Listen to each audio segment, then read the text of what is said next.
सभी देशवासियों को गणतंत्र दिवस की हार्दिक शुभकामनाएं। मैं पूनम शर्मा, प्रधानाचार्य सरस्वती राजकीय बालिका इंटर कॉलेज जमरेड़ा। पूर्णिया से आ रही है ये बड़ी खबर। आपको बता दें कि बिहार के पूर्णिया जिला अंतर्गत बनमनखी निवासी बमशंकर तिवारी को अरेस्ट कर लिया गया है। दरअसल पूरा मामला क्या है, आइए जानते हैं पूर्णिया एसपी विशाल शर्मा के द्वारा। ये बमशंकर तिवारी बनमनखी के रहने वाले हैं। इनके द्वारा कल एक व्यक्ति के संबंध में अशोक कुमार गुप्ता नाम का एक व्यक्ति जो वहां पे एक छोटी फैक्ट्री में काम करता था, काफी निर्धन था, तो अक्सर पैसा इधर उधर से भीख मांग के भी अपना दिनचर्या का गुजारा करता था।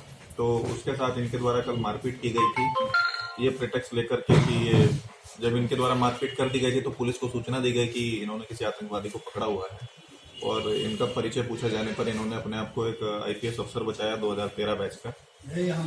उसके बाद जब पुलिस वहां पे गई तो इन्होंने अपना कुछ आईडी कार्ड वगैरह भी प्रस्तुत किया, तो इनकी एक्टिविटी कुछ संदिग्ध लगी, तो उसके बाद पुलिस ने इनकी आइडेंटिटी वेरिफिकेशन करने का प्रयास किया और सिविल लिस्ट के माध्यम से और इनकी बताई गई और उपलब्ध कराई गई जानकारी का सत्यापन किया गया। तो उस क्रम में पाया गया कि इनके द्वारा जो आईडी भी उपलब्ध कराया गया है वो फेक आईडी है। जैसा कि आप लोग देख सकते हैं, आईडी भी आप लोग को प्रस्तुत किया गया है, आईडी फेक है।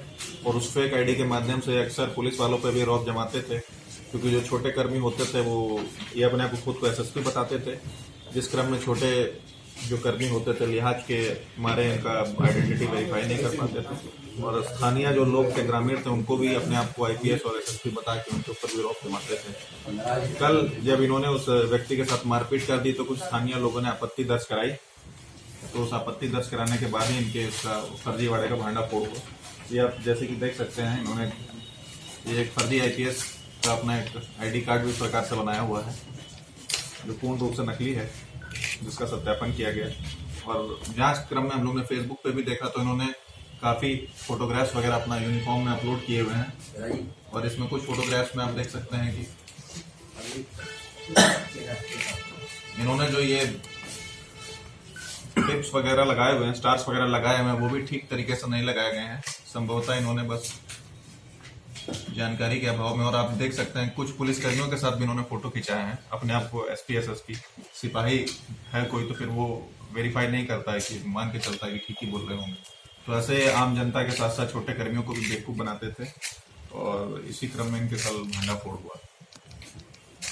ये किसी आतंकवादी का सूचना दे रहे थे।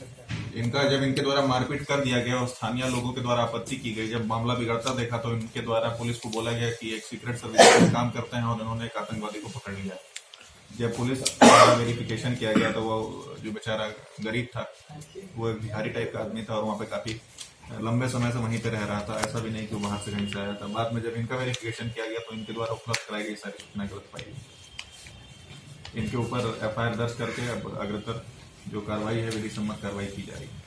सर ये सिर्फ अपने ही इलाके में करते थे या फिर कहीं बाहर भी इस तरह के काम किए? बाहर के संबंध में तो अभी तो हम लोग को जितना प्रिलिमिनरी इन्वेस्टिगेशन और एफआईआर के बेसिस पर जितनी जानकारी प्राप्त हुई है, तो अपने गांव समाज में ही ये अपना धौंस जमाने के लिए करते थे इस प्रकार की बात। और कल एसडीपीओ साहब के द्वारा भी उनसे इंट्रोगेशन किया गया था, तो बाद में उनके द्वारा कन्फेस किया गया, और यहाँ पे आए थे तो मेरे द्वारा भी पूछा गया तो उनके द्वारा कन्फेस किया गया कि वो राष्ट्र की सेवा करना चाहते थे। तो इस क्रम में वो एग्जाम में अपीयर हुए थे, परंतु एग्जाम क्वालिफाई नहीं कर पाए, तो अपने इंटेंशन तो ये कह रहे हैं कि राष्ट्र सेवा के ही थे, तो उसके लिए फेक आईपीएस बन के सेवा करने का प्रयास कर रहे थे। कितने समय से सब कर रहे हैं? उसका हम लोग वेरिफिकेशन कर रहे हैं, ये टोटल कितने समय से इस प्रकार का इन्होंने कितने लोगों को या इसके बाद में किसी से कुछ पैसा वगैरह भी लिया है अपने आप को आईपीएस बोल के, तो उसको हम लोग वेरीफाई करने का प्रयास कर रहे हैं कि कितने समय से लोग इस प्रकार की घटना कर रहे थे और इस प्रकार की आइडेंटिटी का प्रयोग कर रहे हैं। सर इसके अलावा ये रिपब्लिक डे को लेकर क्या तैयारी? रिपब्लिक डे को लेकर के एक विस्तृत ज्वाइंट ऑर्डर डीएम और एसपी के स्तर से निर्गत किया गया है, और जितने भी सुरक्षा बलों की प्रतिनियुक्ति की गई है व्यापक पैमाने पे, उसके अलावा जो हम लोग का परेड का प्रोग्राम है उसका भी रिहर्सल वगैरह ऑर्गेनाइज हो चुका है, और वो रिहर्सल वगैरह भी हो गया है। और उसके अलावा जितने भी शहर में सुरक्षा व्यवस्था उसको एकदम दुरुस्त किया गया है, और अतिरिक्त भी बलों की प्रतिनियुक्ति की गई है ताकि कहीं किसी प्रकार की कोई चूक ना हो। सभी लोग को सैनिटाइज किया गया है, और इसके अलावा पूर्णिया पुलिस का जो सीसीटीवी कंट्रोल रूम है वो भी एक्टिव है। जैसा कि आपने देखा, दरअसल बमशंकर तिवारी 2013 बैच के आईपीएस घोषित कर रहे थे और उन्होंने एक विक्षिप्त को मारा पीटा और फिर पुलिस पर अपनी धौंस भी जमाने की कोशिश की।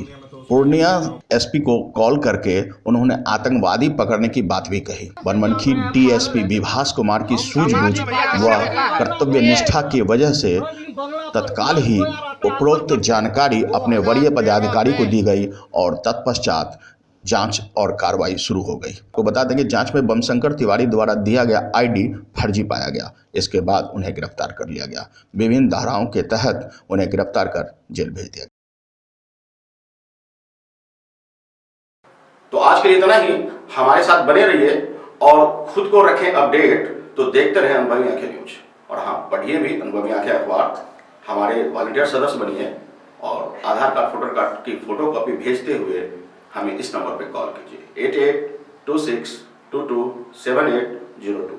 लाइक और सब्सक्राइब करना ना भूलें दोस्तों।